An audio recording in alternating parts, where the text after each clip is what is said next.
angels, how are we doing today? Welcome once again to my channel. This is Evangel. In case this is the first time you're seeing this lady, thank you so much for stopping by, and please consider to subscribe. And if you have been coming and watching me and going, are you already subscribed? I also thank you so much. And if you have not subscribed, it costs you really nothing to subscribe. Is actually that red button on your right hand side, and there is also a bell sign beside it. Please, when you click on that subscribe button, also make sure you click on the bell sign so that anytime I put an upload, you will be notified. I noticed that a lot of people who watch me are non-subscribers. What are you waiting for? Don't you want to join this family? Don't you like me? Don't you want to be part of this family? Please support your girl. Well, this introduction is getting too long, but I am a medical practitioner living and practicing in the Kingdom of Saudi Arabia. I am a Nigerian, of course. So today, from the title, I guess you already know what we're going to be talking about.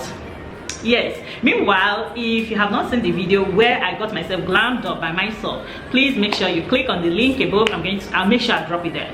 I'll make sure I drop it there. So, or you search for it, my makeup, while I chit chat with you. That is how I got glammed up by myself. Yes, by myself. I'm not a makeup artist, but I try. So without further ado, let me just go into the video of today. We are going to be talking about the challenges of long distance relationship. When I say long distance relationship, I'm going to be talking about marriage. Yes, I know a lot of people are in relationship. They are about to marry or planning to marry and all that. But I'm going to be talking about it based on my personal experience and experience of a few people around me. And at the end of this video, there are certain things I want you to take home with. One of them is whether you want to go into such. The second one is when you go into such, the mindset you should carry along with you. And the third thing is that how to maintain positivity even in the most challenging situations. And the fourth thing is how to keep yourself happy even when everything around you is saying don't be happy. So I believe you will be able to get few things from this video if you actually watch to the end. This is not a video you will skip. This is not a video you will just click and go. This is not a video you will just take for granted. I'm going to be pouring my heart out, and I'm going to be telling you the way I feel and the way it is. Yes, I know you might not agree with me, but believe you me, you will learn a thing or two from this video. So the thing is that I have known my husband for the longest I can remember. I think it's about 26 years now. Please don't even try to guess how old I am. Don't even try that. Yes, I've known my husband for 26 years now. We've been married for over a decade.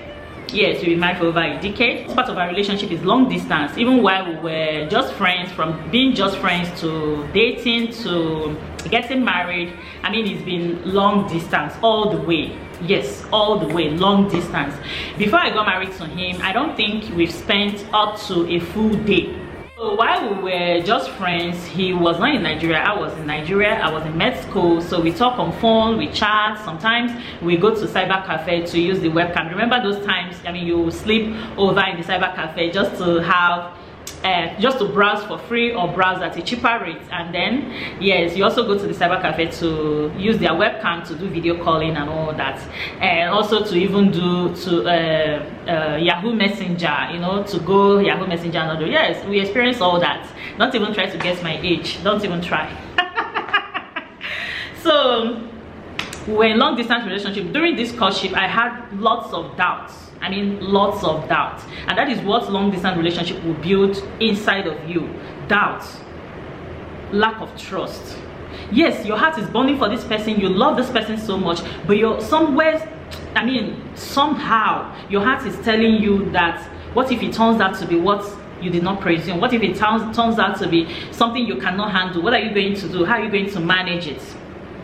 So these were all the things that were going through my mind. But believe you me, I asked a few people about him. Everybody was saying good things about him. I know he must have done the same for me also, but I felt that wasn't enough.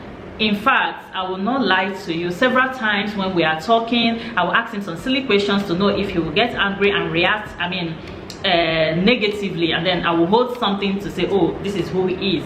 But in all that, he never reacted. I'm not saying you should go ahead to tempt people, because of course once there is an action, there will be a reaction, and the reaction might not be favorable. That's the simple truth. So while we were courting, we didn't really know each other. I will not lie to you, sometimes I feel like, is it worth it? I don't even know you and I'm planning to get married to you. What sense does it make? You don't know somebody and you're planning to get married to the person. So I was telling him, come home, come home, come home. Yes, a lot of girls crave for people abroad. A lot of girls want their husbands to be residing abroad. I never wanted that for myself. I want to see you physically. I want to be with you. I want to know what you look like. I want to know what you act like. I want to know what you maybe taste like. That's the simple truth. I told you I'm going to be all out on this. I want to know what it tastes like. That's the simple truth. Yes, that's the simple truth. Don't get me wrong, but that is how I felt. Until he came back, it wasn't an easy journey. During this period, there was no problem with trust. There was no question of whether I love him or he loves me. But there were doubts within me. What if he doesn't measure up to what I want in a man? I know he was also thinking in the same direction. What if she doesn't measure up with what I want in a woman? I mean, you must have listed some of the things you want in a man and vice versa. So what if she doesn't pass maybe 40%? What am I going to do? Will I tell her, okay, I'm no longer interested? Or will I tell him, okay, I'm no longer interested, when I actually made him to come back to Nigeria?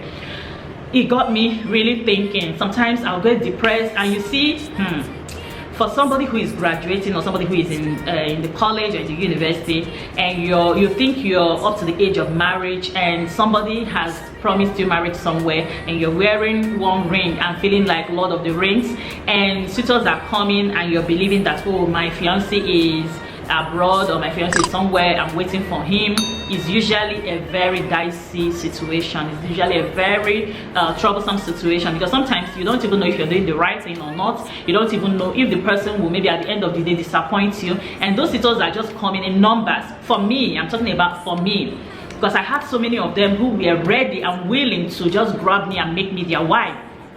But I am there wearing one ring, waiting for somebody somewhere whom I do not even know very well.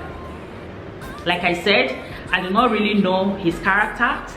I didn't know what he actually looks like in every aspect of looks. I mean, both in and out and everywhere. I mean, what he looks like generally. I don't know what he looks like generally. And I don't even know what he's likely to taste like.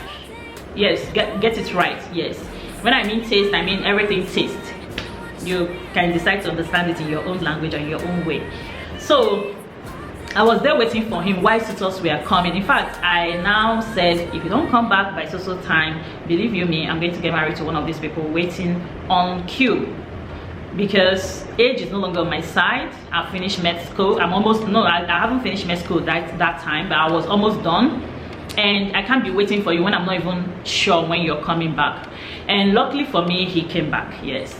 So it was a very nice thing for us. We got together, we started learning each other, we started studying each other. I mean, it was like school. This is somebody I don't even know. All I know is how he sounds. I mean, I don't even know him in out, and I believe he doesn't know me as well. So we started learning each other, we started adjusting. Our first year, second year was not an easy one, both in terms of our relationship, in terms of our finances, in terms of everything called marriage. It wasn't the best of it. But we kept on going, we kept on learning each other, we kept on making sacrifices, adjustments here and there, compromise here and there, just to fit into each other person's life. Because of course, these are the things marriage demands from you. So if you think you can marry and remain the same, I don't know, I mean, what you're thinking about. Somebody will say, oh, marriage cannot change me. Believe you me, marriage will change you, because these are two different people from different tribes, from different backgrounds of upbringing, coming together to, say they want to live together. It's not going to be an easy one, yes. So having lived together for the first 5 years of our marriage, we believe, at least we know our likes and dislikes to an extent. We've known what our finances are like. We've known how to manage our finances without having issues with it. We know how to manage our struggles, individual struggles, and struggle together. You know, you have your own individual struggles, and then you have the struggles or challenges that are at the center of your marriage. So you have to manage your own individual struggles individually and also together, and also manage the the couple struggles also as a couple and also as an individual, because of course you have to agree that you want to manage this right before you will bring it to the table and say, okay, look at what I feel or look at what I think about. So we were just passing through that phase, and I thank God we passed through it and we came out strong and stronger and stronger. So that was in 2015, I guess. He came to this country called Saudi Arabia. We were together, but because he couldn't find a befitting job, and also my son couldn't get a school, an international English school in our own locality, so we made the decision for my family to go back to Nigeria. I've told the story in one of my videos, but this is the challenges I went through while they were in Nigeria and I was alone here in Saudi Arabia. Believe you me, it was a traumatizing one. I was traumatized. Sometimes I felt I went into depression, but I mean, serial talk with my husband, with the kids, and then my sisters, and even some other doctors who have experienced this, who have been living this kind of life in the past, really helped me to pull through. Because sometimes when I watch any vlogger or blogger with their family, I'll start crying. When I see any couple video, maybe where they're showing affection to each other, I'll start crying, because these are the things I miss. These are the things I crave for all the time with my husband, and he doesn't fail me in that part. For the fact that I can no longer get it because he's no longer with me in this place, I start crying. Anytime I see children, I mean, doing anything whatsoever, any video I see children doing anything, I'll start crying. I mean, it was that bad that at a time I wanted to resign from this job and go back home and stay with them. Even if I'm not going to do anything, even if I'm going to be a work from home mom or even a housewife not doing anything, I was ready to do that for my family. And that is not even just it, not just the affection, not just missing him as a person, not just missing the kids. Sometimes when I'm talking with them and the signal is poor, oh my God, I would just want to, I don't know how I feel. I cry all through. Apart from that, what of the, I mean, sexual part of it? I mean, intimacy. What about intimacy? How do you deal with, I mean, having to be with your husband every night or most nights, and then having to stay without him for a month, 2 months, 3 months, 4 months, 5 months, 6 months? How do you deal with that? In fact, last year, COVID made it up to a year plus.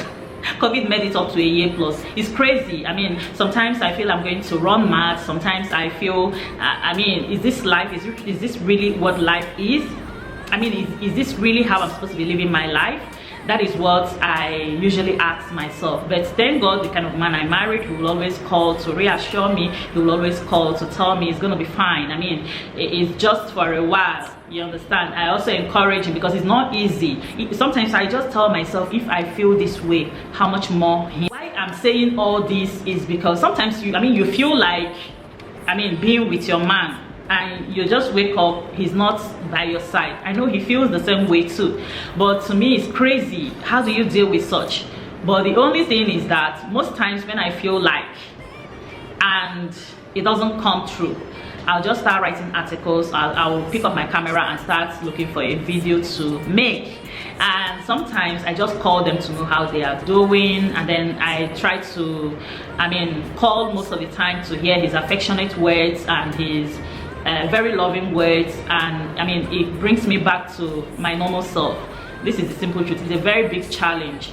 It's a very, very big challenge. Sometimes, when your body do you totally, you don't know what to do. That's the simple truth. In fact, it's one of the biggest challenges one could think of. Apart from the kids, you need to be in the life of the kids.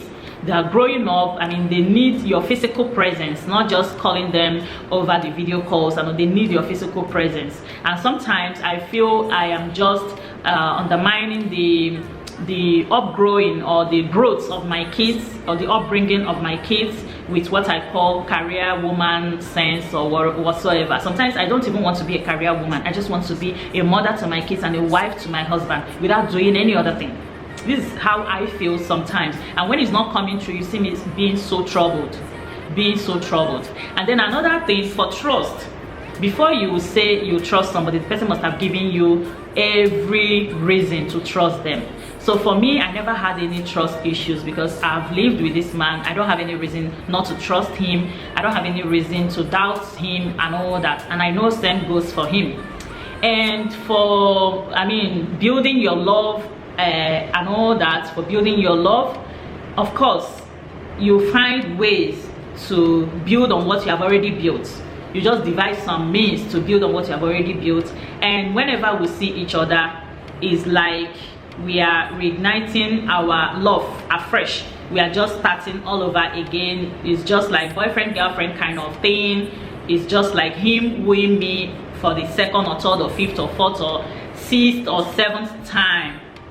That is what it feels like, and we try to make up for what we have lost, both for us as couples and for the kids. I try to write my name on the white book of the kids by showing them affection, correcting them when I should, being a mother to them, extra mother in fact to them. This is what I do. And for my husband, I try to show him that yes, you married me, I am your wife, and your wife I will remain. Because all the while I wasn't around, probably he must have been cooking by himself, doing other stuff by himself, and when I come back for my vacation, I take over, and when they come here for their own vacation, I also take over. So I really want to do extra to still remain that wife and mother that they used to know.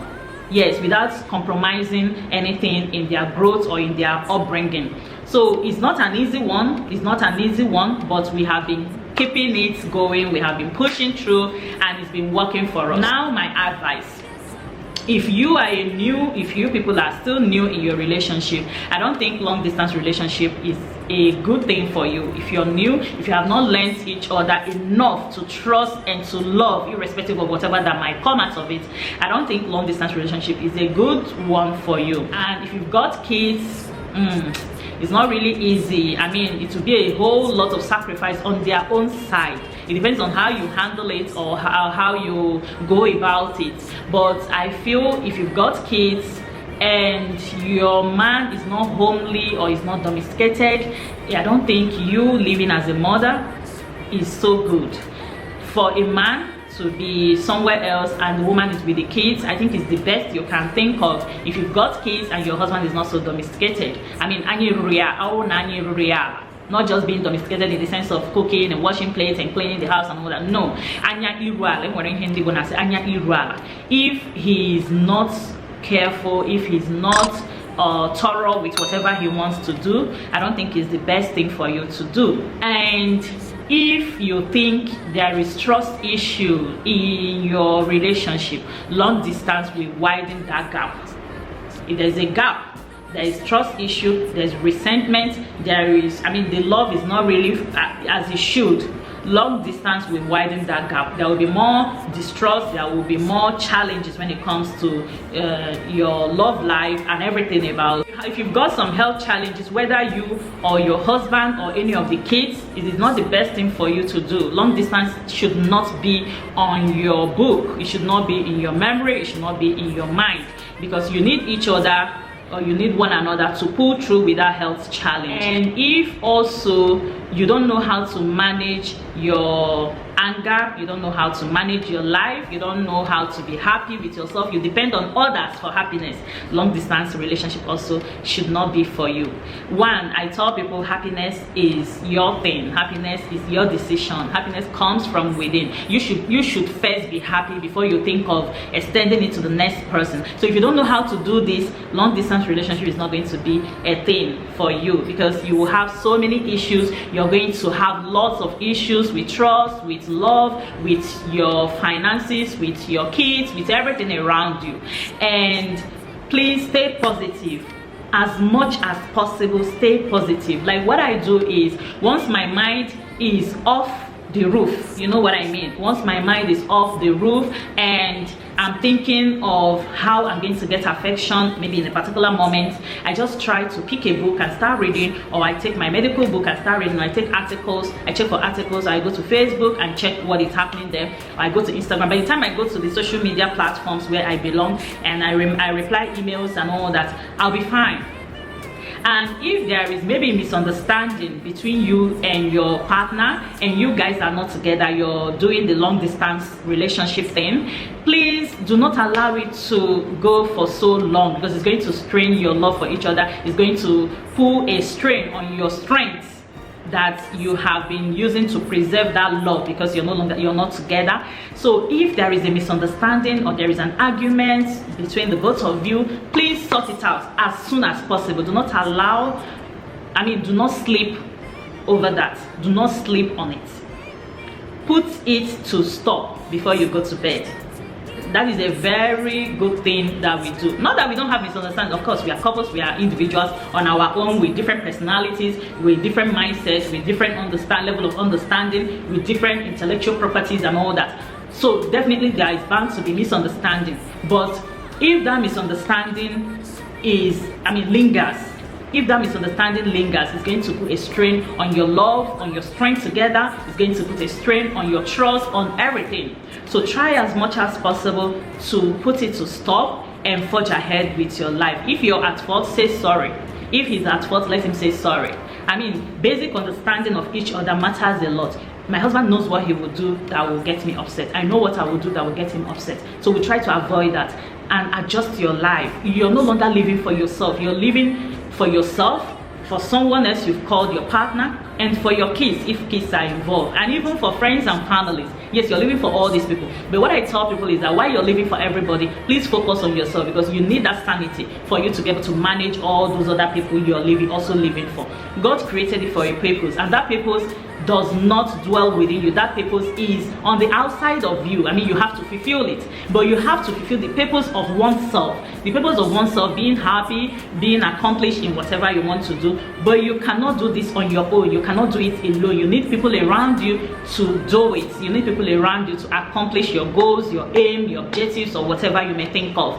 So guys, I think I have talked enough on this issue. Please, if you're still young in your relationship, long distance might not be the best option for you. If you have trust issues, long distance might not be the best for you. If you have insecurity issues, you have low self-esteem, no confidence, long distance might not be the best for you. If you have difficulties understanding another person, long distance might not be the best for you. If you have issues trying to play your role as a mother and as a wife, and also with whatever you're doing in your long distance is not for you. And if you have not subscribed, please do subscribe. This is not a long distance relationship. Go ahead and subscribe. I've been ranting. Oh my god, I can't believe this. Please do try and subscribe. Subscription is free, and do share if you know somebody who is having troubles with long distance. I don't mind answering your questions in the comment section. If you feel shy and you don't want to leave it in the comment section, just DM me on my Instagram account. It's also Evangel Anyanwu. Or my Facebook page or Messenger is still Evangel Anyanwu. Please do follow me on Facebook. I'm still planning on how to start off my live on Facebook page, and I'm trying to work with some app, even though still having little difficulties, but I will figure it out. And I believe together we could make out something from this live. What do you think? Thank you so much, and remain blessed. I love you as always. Mwah, mwah, mwah. Bye.